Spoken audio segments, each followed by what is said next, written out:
இயேசு கிறிஸ்துவின் இனிதான நாமத்தில் இன்றைய ஆவிக்குரிய சிந்தனைக்கு உங்களை அன்புடன் வரவேற்கின்றோம். இப்போதும் ஒரு பாடலுக்கு பின்பு உங்கள் சிந்தையை தெளிவிக்கும் ஆவிக்குரிய செய்தியை கேட்கலாம். வல்லமையானவர் கரத்தில் இருப்பவன் வாழ்வில் மேன்மையை அடைந்தே வாழுவான். அவர் கிருபையினால் உன்னை நிரப்புவார், அவர் மகிமையில் தங்கிடுவாய். அவர் கிருபையினால் உன்னை நிரப்புவார், அவர் மகிமையில் தங்கிடுவாய். கர்த்தர் நல்லவர், ருசித்து பாருங்கள். யுத்தத்தில் வல்லவர், யோசித்து பாருங்கள். கர்த்தர் பெரியவர், துதித்து பாருங்கள். அவர் நல்லவர், அவர் வல்லவர், அவர் பெரியவர். அவர் நல்லவர், அவர் வல்லவர், அவர் பெரியவர். ஆண்டவர் இரட்சகருமாக இயேசுவின் இனிதான நாமத்தினால் உங்களை வாழ்த்துகிறேன். இதெல்லாம் நம்முடைய ஆவிக்குரிய சிந்தனைக்காக ஆமோஸ் தீர்க்கதரிசன புஸ்தகம் 6ஆம் அதிகாரம் 1ஆம் வசனத்தில் ஒரு பகுதியை வாசிக்கிறேன். சீயோனிலே நிர்விசாரமாய் இருக்கிறவர்களும் சமாரியாவின் பர்வதத்தை நம்பிக்கொண்டிருக்கிறவர்களுக்கும் ஐயோன்னு சொல்லப்பட்டிருக்கிறது. இங்கு நிர்விசாரமா இருக்கிற காட்சிகளை இங்கு பார்த்தாலும் நாம் பார்க்க முடிகிறது. ஆனால் அது சாதாரணமா எடுத்துக்கொள்ள முடியாது. அதுதான் பெரிய ஒரு பாதிப்பை ஏற்படுத்தக்கூடிய ஒன்றாக இருக்கும். ஒரு சிறு காரியத்திலே அது சரி செய்யப்படும் பொழுது அது பெரிய பாதிப்பை ஏற்படுத்துகிறதை தடுக்க முடியும். வேதத்திலே பாருங்கள், 10 கன்னிகைகளை குறித்து மத்தேயு எழுதின சுவிசேஷம் 25ஆம் அதிகாரத்தில் சொல்லப்படுகிறது. அவர் 10 பேரும் மணவாளனுடைய வருகைக்கு ஆயத்தமா இருக்கிறார்கள். அவரை சந்திக்க 10 பேர் கைகளிலும் தீவெட்டிகள் இருக்கிறது, காத்து கொண்டிருக்கிறார். அதில் 5 பேர் புத்தி உள்ளவர்கள், 5 பேர் புத்தி இல்லாதவர்கள் சொல்லப்பட்டிருக்கு. எதனால் அவளது தீவெட்டிகளோடு 5 பேர் எண்ணெயை கொண்டு போகிறார்கள். அது எரிய வேண்டுமானால் எண்ணெய் வேண்டுமே. மற்ற 5 பேர் அங்க போய் பார்த்து கொள்ளலான்னு சொல்லி தீவெட்டி மட்டும் கொண்டு போகிறார்கள். மணவாளன் வருகிற சத்தம் கேட்டு எழுந்திருக்கிறார்கள், ஆயத்தமாகிறார்கள். ஆனால் அந்த 5 பேருடைய தீவெட்டி நன்றாக எரிகிறது. இவர்கள் தீவெட்டி அணையும் பொழுது எண்ணெய் தேவைப்பட்டது, எண்ணெய் இல்லை. அப்பொழுதுதான் அதனுடைய மேன்மை தெரிந்தது. ஐயோ, எண்ணெய் இல்லை, என்ன செய்வது? அருகில் இருக்கவரிடம் கேட்கும்போது, நாங்கள் கொடுத்தால் எங்களுக்கும் போதாது, உங்களுக்கும் போதாது, விற்கிற கடையில் போய் வாங்கிக் கொள்ளுங்கள் என்று அனுப்பி வைத்து விடுகிறார்கள். போகிறார்கள். அதற்குள் மணவாளன் வந்து அந்த 5 கன்னிகளை அழைத்துக் கொண்டு போய் விடுகிறார். திரும்ப வருகிறார்கள். இவர்களுக்கு அனுமதி மறுக்கப்பட்டு விடுகிறது, கைவிடப்படுகிறார்கள். வேதனையோடு அவருடைய நிலைமை முடிகிறது. காரணம் தெரியுமா? தீவெட்டி கொண்டு வரும் கொஞ்சம் எண்ணெய் கொண்டு வந்திருக்கலாம். நிர்விசாரம். அங்க போய் பாத்துக்கலாம், அப்புறம் பாத்துக்கலாம், இப்ப என்ன அவசரம்? இன்னைக்கு நிறைய பேர் சொல்றது அப்படித்தான். அது இந்த ஜெனரேஷனை பார்க்கும்போது எல்லாத்திலும் அது ஒரு சீரியஸ்னஸ்ங்கிறத பார்க்கவே முடியல. இன்னைக்கு நாம எப்படி இருக்கிறோம்? இன்னைக்கு நன்மை செய்ய நமக்கு திராணியை கர்த்தர் கொடுத்திருப்பாரு. தகுந்தவருக்கு நாம் செய்ய வேண்டும். நம்மளால் முடியும்னு அதை பார்த்துட்டு சும்மா இருக்க முடியாது. இன்னைக்குள்ள காலங்கள் எல்லாம் வேறு மாதிரி போய்விட்டதே. ஒருவேளை ஒரு தண்ணீருக்குள் ஒருவன் தவறி விழுந்து விட்டான், அதிலே ஒரு நீச்சல் தெரிந்தவன் காப்பாற்றாமல் விட்டு விடுவான் என்று சொன்னால் பார்த்து கொண்டிருப்பான். அதுதான் நிர்விசாரம்.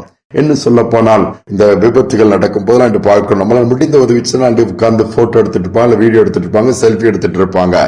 நிறைய இடங்கள் ஒரு வீடு தீப்பற்றி எரியுதுன்னா உடனே நம்ம அணைக்க முற்படலாம்.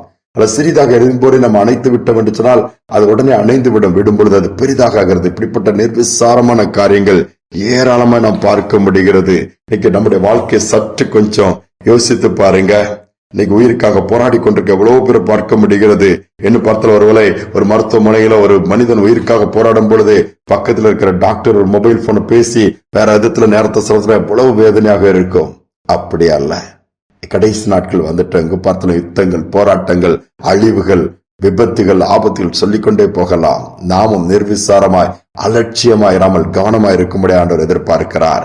கல்கத்தா பட்டணத்துல போகும்போது தெருக்கள் ஓரங்களும் அங்கு போகும் வயதானவர்கள், கைவிடப்பட்டவர்கள், பசியிலும் பட்டினியிலும் வேதனையிலும் குஷ்டரோகத்திலும் வியாதியிலும் கிடக்கிற கூட்டங்கள் ஏராளமா இருக்கிறதை அன்னை தெரசா பாக்குறாங்க. பாருங்க, அவங்க பார்த்தோன்னா சும்மா இருக்க முடியவில்லை. ஏதாவது இந்த ஜனங்களுக்கு செய்யணுங்கிற ஒரு மனம் வருகிறது. அந்த மனம் வந்த உடனே அவங்க கையில இருக்கிறது 30 காசு தானா. ஆண்டோடைய பலத்துல அந்த ஜனங்களுக்கு ஏதாவது செய்வேன்னு சொல்லிட்டு செய்தாங்க. உலகமே திரும்பி பார்க்கிற அளவு அவர்கள் செயல்பாடு இருந்தது அல்லவா? சரித்திரம் படைச்சிட்டு போயிட்டாங்களே. அந்த மனம் வந்துச்சு, என்னால் என்ன ஏதாவது செய்ய வேண்டும். இன்னைக்கு நமக்கு அப்படிப்பட்ட மனம் இருக்குதா? இல்ல விரக்தியோட என்ன வாழ்க்கை, எப்படி போனா என்னன்னு சொல்லி இருக்கிறோமா? இந்தோ ஆண்டவர் நம்முடைய மனதை அப்படிப்பட்ட நல்ல காரியங்களுக்கு நேராக திருப்ப விரும்புகிறார். அலட்சியமாயிராமல், நிர்விசாரமாயிராமல் கவனமா இருக்கும்படி ஆண்டவர் எதிர்பார்க்கிறார். நம்முடைய வாழ்க்கையில கவனமா இருந்திருந்தா எவ்வளவோ காரியங்கள்ல சாதிச்சிருப்போம்.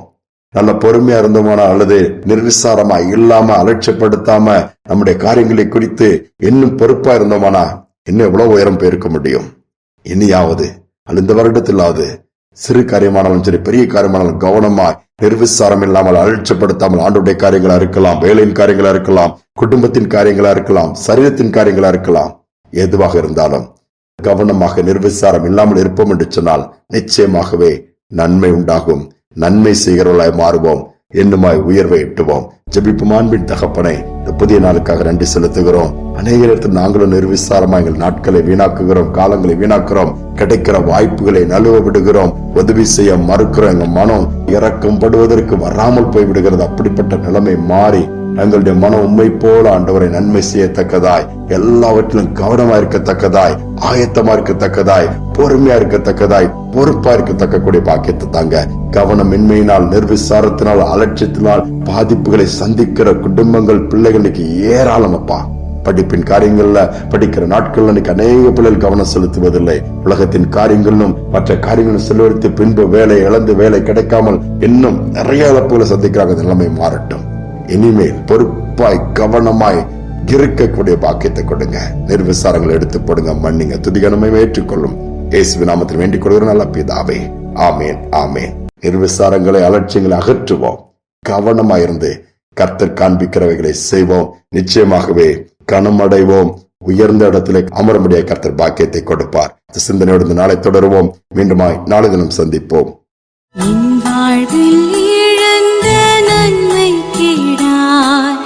இன்றைய நாட்களில் உழைப்பேனே, நீ தந்த ஈவு வரங்கள் யாவும் உம் பணி சிறந்திட முற்றும் தந்தே.